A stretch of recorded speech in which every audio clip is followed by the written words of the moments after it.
mets-toi derrière. Ouais, venez plusieurs. Le cœur du sujet, c'est qu'il y a un état d'urgence qui se répète. Il y a une situation démocratique qui est vraiment défaillante aujourd'hui.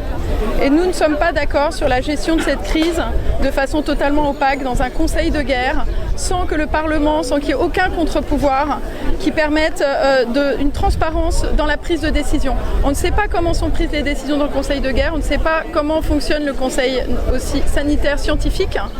Et on remet en question toute cette gestion. On trouve qu'il y a aussi une urgence à empêcher le pass sanitaire de se généraliser et de se développer, parce que c'est une profonde attaque aux libertés fondamentales des gens. Vous savez, lorsque le pouvoir politique s'empare et se lie au pouvoir sanitaire dans une société, dans un pouvoir exécutif, lorsque les deux s'associent, historiquement, d'un point de vue historique, ça donne accès aux plus grosses dictatures. Voilà. Au temps des nazis, les nazis faisaient la même chose. Ils prenaient en main tout ce qui était sanitaire et au nom du sanitaire, ils ont fait des expériences absolument ignobles. Et quand il y a une alliance du pouvoir exécutif et du pouvoir sanitaire, c'est un vrai danger pour les démocraties et pour que les citoyens ne soient plus du tout au fait des décisions politiques prises. On demande aujourd'hui la fin immédiate de l'état d'urgence sanitaire. On demande la transparence dans la gestion de cette crise. On demande à ce que tous les médecins puissent s'exprimer, tous les médecins des collectifs de médecins, que ce soit Réinfo Covid, que ce soit Laissons-les prescrire. On a aussi une députée, Madame Vonner, qui essaye de s'exprimer, à qui on ne donne pas beaucoup la parole. Et il y a énormément de scientifiques qui donnent un autre son de cloche de cette crise.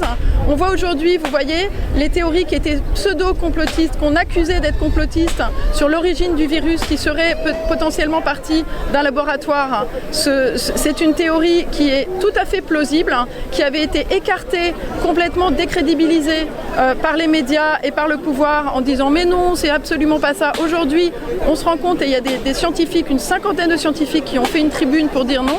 La théorie de l'apparition du virus qui serait sorti d'un laboratoire par accident est plausible.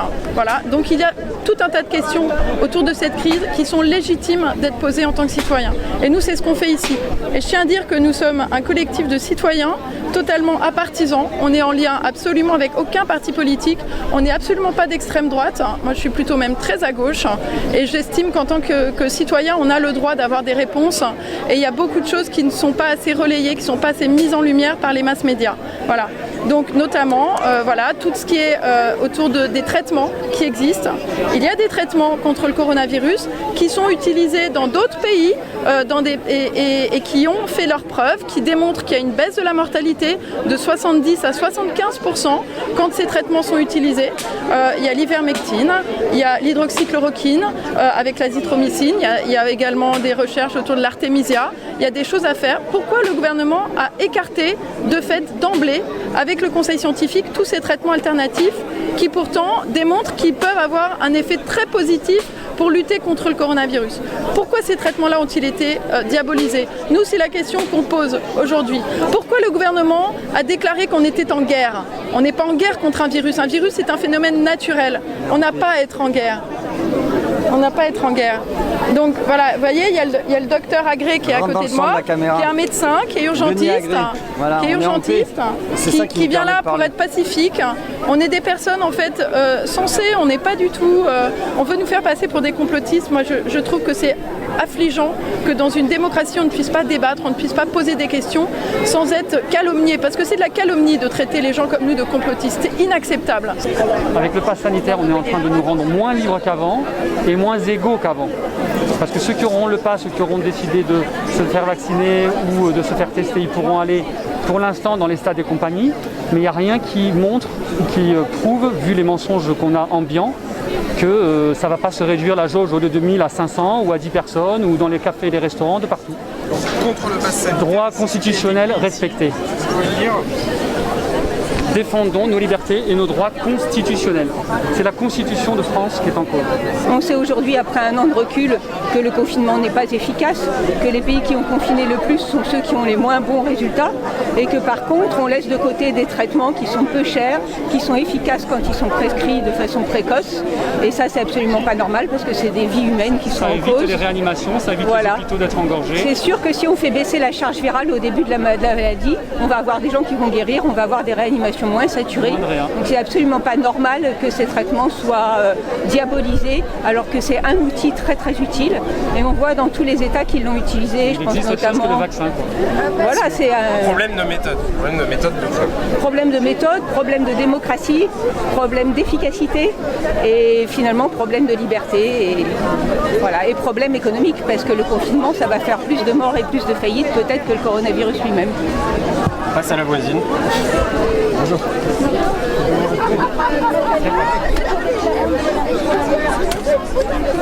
Il y a Pierre Barnérias avec l'équipe de Hold Up qui est dans Paris pour la liberté. Il y a Ingrid Courrèges. Il y a plein de gens qui essayent de combattre en citoyens libres. Et je dis bien en citoyens libres parce que vous savez que dans le mouvement, il y a aussi des gens qui se revendiquent un peu plus politiquement. Et nous pensons que c'est une erreur stratégique. Nous pensons que c'est aux citoyens de s'unir. Ce que j'ai vu le plus grave aux urgences d'Ajaccio, c'est un jeune homme de 45 ans qui avait fait un AVC complet parce qu'il était obèse et tabagique. Et ça, c'est des facteurs de risque avérés.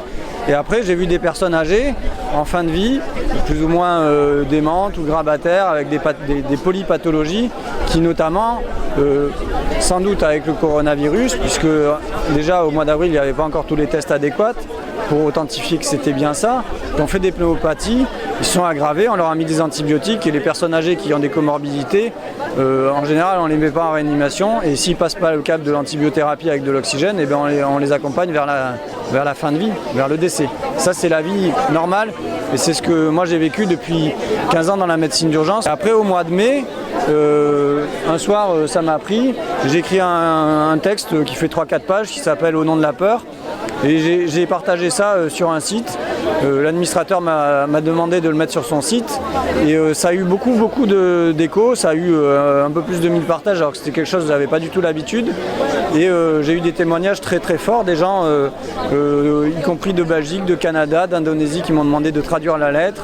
Et vraiment des messages très encourageants et qui m'ont remercié de témoigner en tant que médecin. Donc tout ça, ça m'a entre guillemets permis aussi de libérer ma parole. Après l'été est passé, on a pu reprendre une vie normale, hein. Vous voyez, c'était il n'y a même pas 8 mois.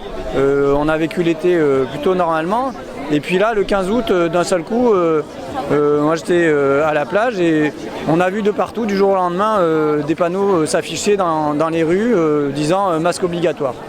Donc une espèce de dissonance complètement folle. Et moi j'habite à Montpellier, par exemple à Montpellier il y avait sur les panneaux publicitaires les masques seront obligatoires jusqu'au 15 septembre. Et vous voyez là on est au mois de mai, le délai des 15 jours il est largement dépassé. C'est bizarre parce que même les gens qui sont vaccinés aujourd'hui tiennent le discours oui mais c'est encore obligatoire, on a peur d'être mal vu. Donc je sais pas, il faudrait que le gouvernement ait un peu l'intelligence, la cohérence de dire en fait les gens qui sont vaccinés ils peuvent enlever leur masque puisqu'en théorie ils sont plus à risque. Voilà. Et après, de fil en aiguille, moi j'étais à la Fondation Partagez-Vie au milieu au mois d'octobre, novembre. Il y a eu beaucoup de cas positifs parce qu'il y avait énormément de gens qui étaient testés positifs. Et en fait, on m'a demandé d'aller dans les EHPAD ou dans les foyers d'accueil médicalisé pour examiner les patients parce qu'il manquait des médecins. Donc je suis allé faire le médecin clinicien, j'ai posé mon stéthoscope sur les poumons de gens qui faisaient des crises d'asthme ou des pneumopathies. J'ai prescrit les traitements anti-asthmatiques ou les antibiotiques en lien avec les recommandations que j'ai apprises en tant qu'urgentiste. Donc j'ai soigné les patients. Une de mes grandes fautes qui m'est reprochée, c'est d'y être allé sans masque. Enfin, j'ai tué personne.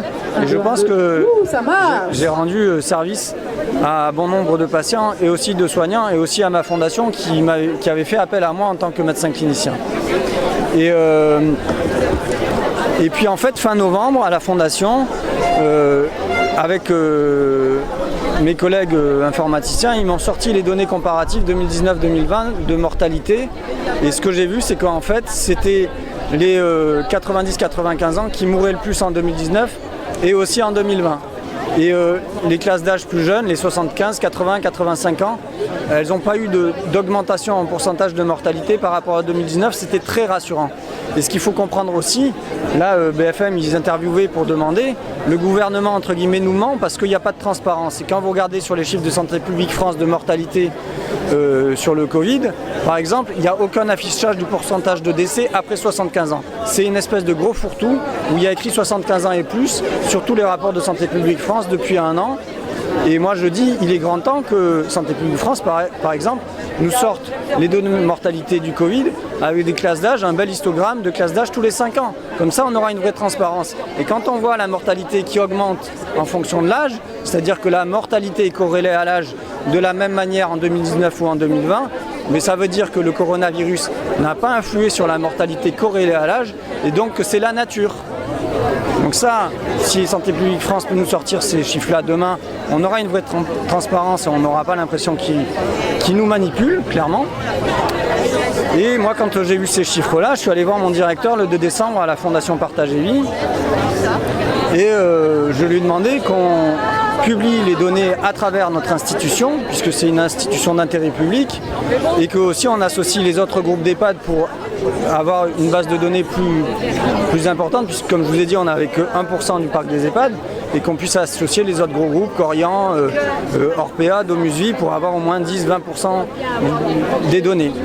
Et mon directeur, il m'a dit, première minute de l'entretien, il m'a dit on vous vire, et deuxième minute, il m'a dit on connaît les données, mais on n'en parlera pas.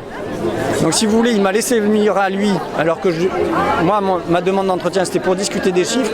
Et il savait avant de me recevoir qu'il connaissait les données et qu'il ne voulait pas en parler.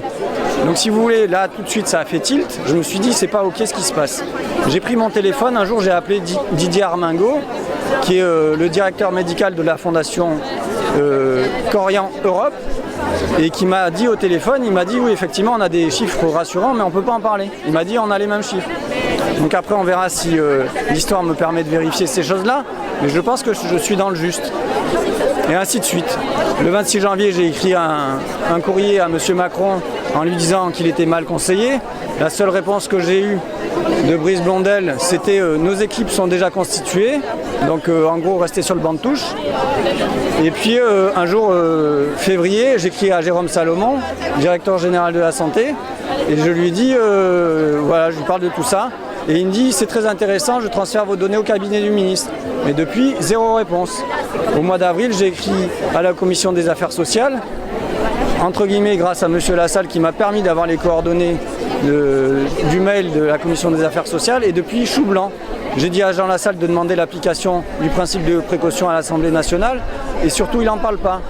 Donc si vous voulez, il y a plein de choses comme ça qui sont amorties depuis bientôt un an. Et j'ai fait 2 vidéos qui reprennent aussi les effets indésirables graves et les décès après vaccination.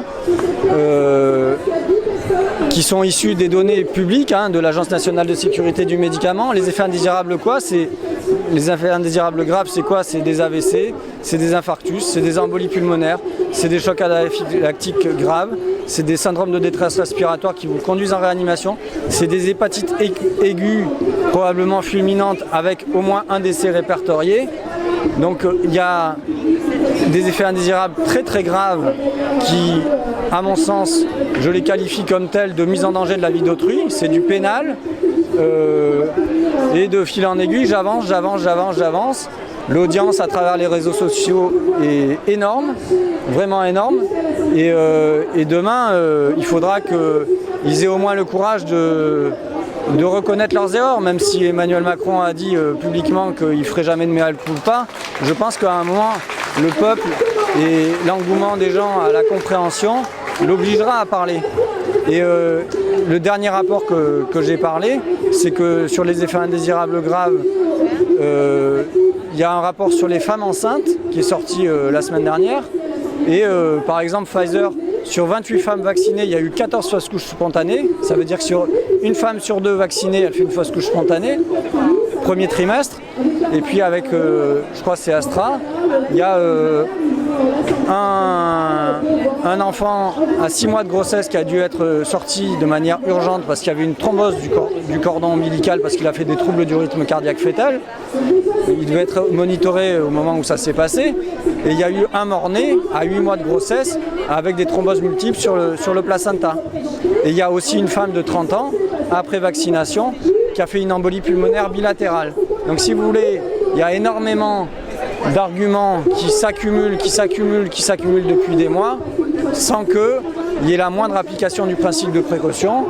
J'ai écrit aussi aux députés au mois de février par mail, aux 577 députés, et je demande clairement qu'ils appliquent le principe de précaution, qu'on arrête toute vaccination sur le Covid pour protéger les populations, pour protéger les femmes enceintes, pour protéger les enfants, pour arrêter de laisser galoper ce médicament qui est, il faut le rappeler, en phase de test, puisqu'on est en phase 1, 2, 3 pour Pfizer, que quand on est en phase 1 ou 2, dès qu'il y a un décès, on arrête l'essai clinique.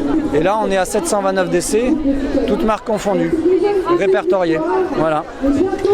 Pour donner la parole aux citoyens qui s'engagent, aux scientifiques, aux médecins, voilà, tous ces médecins qu'on soutient. On soutient évidemment Réinfo Covid, laissons-les prescrire, le professeur Perron, le professeur Toubiana, Alexandra Orion-Code, tous ces gens-là. Le professeur Raoult, évidemment, professeur Raoult.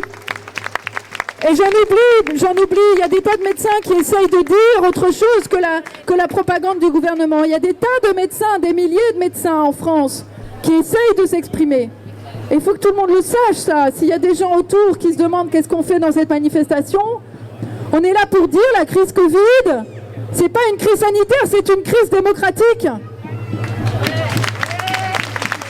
Il n'y a pas un seul parti crédible qui l'ouvre à l'Assemblée nationale. Il n'y a pas un seul député, pas un seul, je dis bien pas un seul député, qui a exigé l'abrogation de la loi qui a instauré l'état d'urgence sanitaire.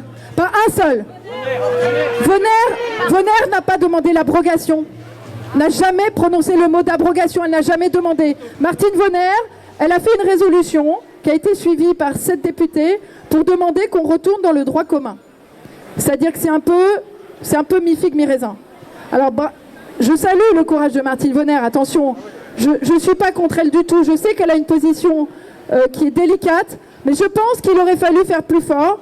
Moi, j'aurais été députée, j'aurais refusé tout débat à l'Assemblée, je me serais levée à chaque fois pour prendre la parole, j'aurais demandé la parole pour dire ce qui se passe en ce moment est antidémocratique, on censure le Parlement par cet état d'urgence sanitaire, je refuse d'être un député dans cette Assemblée nationale, d'être une députée en l'occurrence, pour être bâillonnée par un état d'urgence sanitaire illégitime et par un gouvernement d'irresponsables.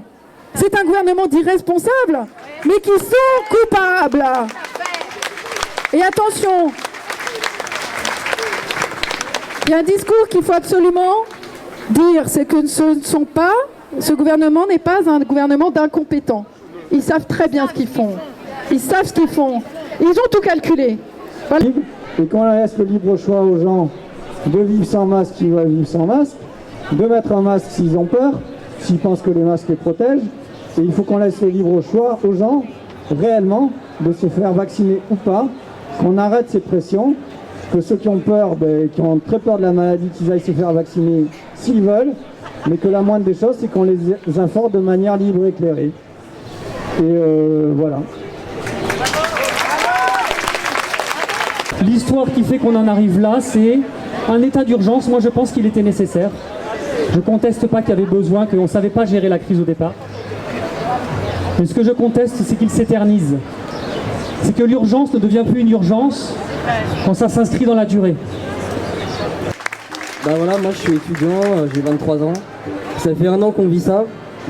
Et il y en a plus que marre, c'est plus possible en fait. Surtout qu'aujourd'hui, avec tout ce qu'on sait, il suffit de s'informer en fait. Faut pas être bête, il faut s'informer, il faut réfléchir. Ouais, c'est clair. Et moi, ça fait déjà très longtemps que j'ai compris qu'on se foutait de notre gueule. Désolé, je suis un peu trivial. Voilà. Mais c'est très bien que tout ça, c'est vraiment une immense mascarade. Et pour nous imposer des choses dont on ne veut pas, c'est une société dont on ne veut pas. Moi, si j'ai des enfants un jour, je veux pas qu'ils vivent dans un monde comme ça. Je refuse. la société du tout numérique, ils veulent nous déshumaniser. Ils veulent qu'on soit des robots. Et moi, je refuse. Et ici, autre chose. Ça fait 1 an qu'on m'empêche de vivre. Ça fait 1 an qu'on nous empêche de vivre. C'est énorme. Qui va nous rendre les 1 an de notre vie qu'on a perdu? Personne. Non, c'est sûr. Et ça, c'est pareil. C'est plus acceptable. On ne peut plus accepter ça. À un moment donné, il faut vivre. Combien de personnes âgées se sont laissées mourir dans les EHPAD? Il n'y a rien de pire que l'isolement. Ça, voilà, c'est quelque chose de très important aussi. Il n'y a rien de plus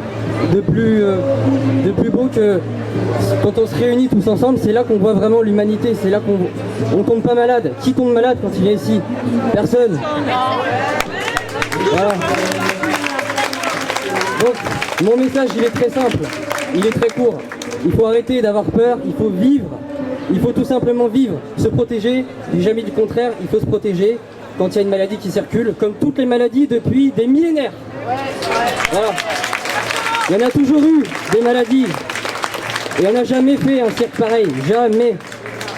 Je rêve aujourd'hui que les journalistes retrouvent un petit peu de leur superbe et commencent à faire vraiment des enquêtes. C'est hallucinant. Tous les jours, il y a des informations de dingue qui nous tombent. Tous les jours. Des informations, moi, qui me révoltent. Si je suis journaliste, si j'ai été journaliste pendant 30 ans, j'ai pu travailler pour tous les grands magazines d'infos, je suis révolté de voir qu'il n'y a rien. Il n'y a plus de contre-pouvoir aujourd'hui. Et le contre-pouvoir, c'est vous. Donc je vous en supplie, quand vous voyez une information qui est complètement déviée ou qui est mal rapportée, appelez le journaliste, parlez-lui. N'envoyez pas de mail, ça ne sert à rien. Ils n'en ont rien à foutre. Ce sont les rois du monde, les journalistes aujourd'hui. Ce sont les rois du monde. D'accord? Il n'y a pas de contre-pouvoir. Et aujourd'hui, il n'y a plus de contre-pouvoir. Le seul contre-pouvoir, et merci à lui, c'est le Canard enchaîné. C'est le seul journal que je lis. Vraiment, on est dirigé aujourd'hui, c'est tellement grotesque. Vous vous rendez compte qu'on va vacciner le monde entier contre une maladie dont on guérit à 100% avec des traitements? Non mais juste ça. Juste ça. C'est juste du délire, quoi.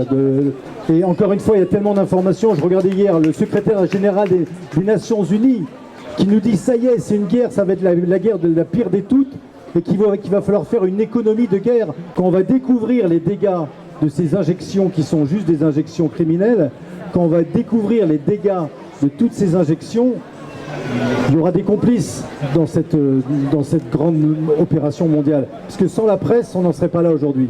C'est évident. C'est évident. Et je ne les critique pas, j'en ai fait partie et j'en fais toujours partie parce que je suis journaliste jusqu'au bout des ongles.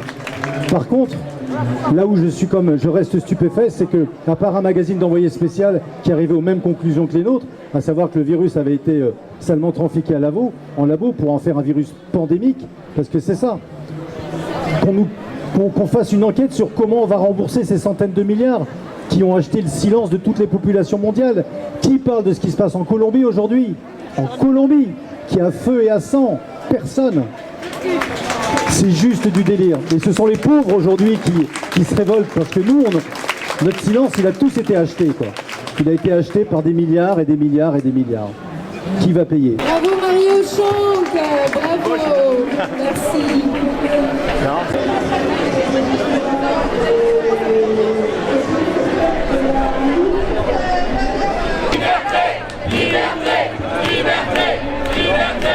Concernant lasser nos corps, passer nos vies sur une grille d'accord. Non, non, non, non, non, non. Continuer à danser encore, voir nos pensées enlacer nos corps.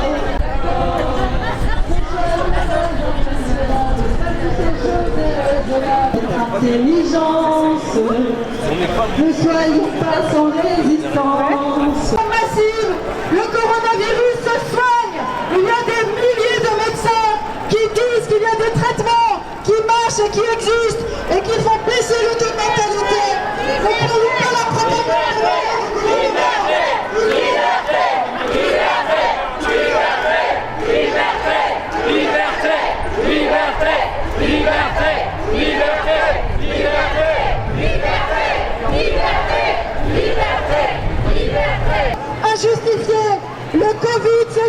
il y a des traitements qui marchent. Il y a des milliers de médecins qui le disent.